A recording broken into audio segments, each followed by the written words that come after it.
Assalamualaikum warahmatullahi wabarakatuh.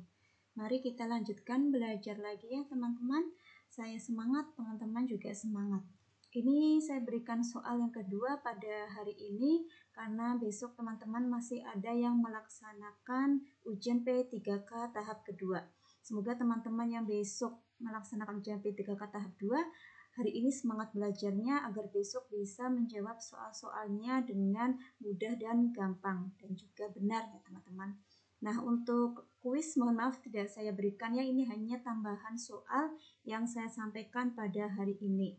Jadi kita belajar lagi ya. Nah, sekarang kita bahas lebih ke pendekatan. Karena informasi dari teman-teman yang sudah mengikuti, selain juga teori-teori juga pendekatan keluar ya. Jadi tadi saya sudah membahas sebelumnya yaitu soal-soal berhubungan dengan teori. Nah, saat ini lebih ke pendekatan ya dalam bentuk studi kasus. Nah, kita bahas masalah kasusnya ya satu persatu. Untuk soalnya pertama, Sandi adalah anak yang nakal. Sejak ayahnya meninggal, dia merasa bersalah kepada ayahnya karena banyak melakukan kesalahan.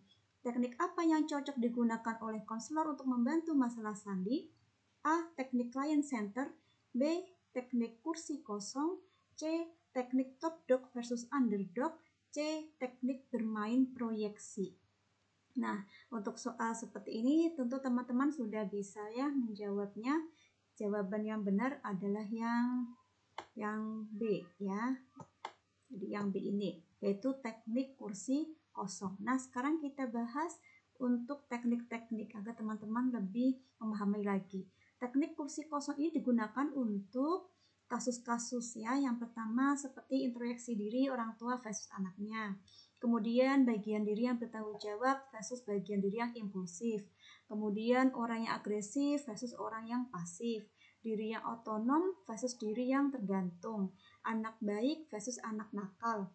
Orang yang bekerja keras versus orang yang menghindari pekerjaan. Nah, ini teknik-teknik yang biasanya digunakan pada kasus-kasus tersebut yang sesuai, yaitu menggunakan teknik kursi kosong. Nah, kita lanjutkan. Doni selalu memukuli temannya setiap di kelas, sehingga teman-temannya sangat terganggu. Guru BK memanggil Doni dan didapati informasi ternyata Doni saat kecil sering dipukul oleh ayahnya. Yang dilakukan Doni adalah bentuk mekanisme pertahanan, A. Regresi, B. Sublimasi, C. Represi, D. Displacement.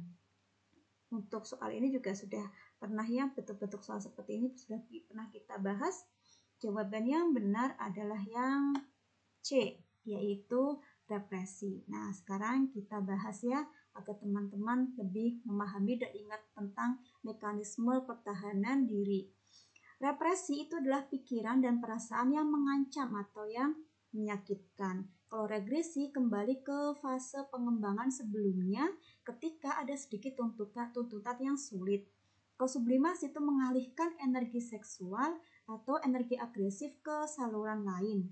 Kalau displacement mengarahkan energi ke objek atau orang lain ketika objek asli tidak dapat diakses. Kita lanjutkan kembali.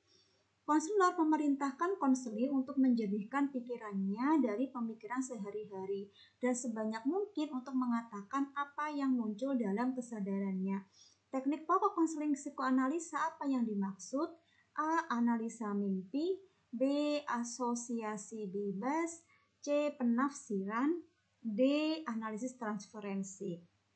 Jawaban yang benar untuk soal nomor 3 ini adalah yang B ya. Nah, sekarang kita bahas ya ke teman-teman lebih memahami lagi. Kita masuk ke pembahasannya. Jadi teknik konseling psikoanalisa itu analisis mimpi ya, analisa mimpi, yaitu prosedur mengungkap ketidaksadaran dan memberi pemahaman kepada konseli terhadap berbagai hal yang terkait dengan masalah yang tidak terpecahkan. Kalau penafsiran itu membiarkan ego untuk mencerna materi baru dan mempercepat proses menyadarkan hal-hal yang tersembunyi. Kalau analisis transferensi itu konseli memandang konselor seperti orang lain, sehingga konselor itu mendorong transferensi dan menginterpretasikan perasaan positif dan negatif yang diekspresikan. Kita lanjut lagi. Tindakan konselor dengan mengajukan pertanyaan kepada konseli agar memperoleh informasi yang spesifik merupakan teknik konseling dalam pendekatan konseling person center yang disebut A. Acceptance, B. Lead atau open conclusion, C. Restatement dan paraphrasing, D. Clarification. Jawaban yang benar untuk soal nomor 4 ini adalah yang mana teman-teman? Yuk jawab. Yang B ya, yaitu lead atau open question. Di situ udah jelas ya, mengajukan pertanyaan, berarti kan open question. Nah, sekarang kita bahas kembali agar teman-teman lebih memahami lagi. Jadi teknik counseling person center itu ada acceptance ya, penerimaan, ada lead atau open question itu teknik bertanya, ada statement dan paraphrasing berarti pengulangan pernyataan dan parafrase. Kemudian ada pemantulan pikiran dan perasaan, ada klarifikasi dan juga ada konfrontasi. Soal yang terakhir ya, saya hanya memberikan 5 soal penguatan hari ini. Semoga teman-teman lebih mendalami untuk mengikuti ujian P3K besok. Untuk teman-teman yang mau menyiapkan UPPBG juga bisa belajar dari ini ya.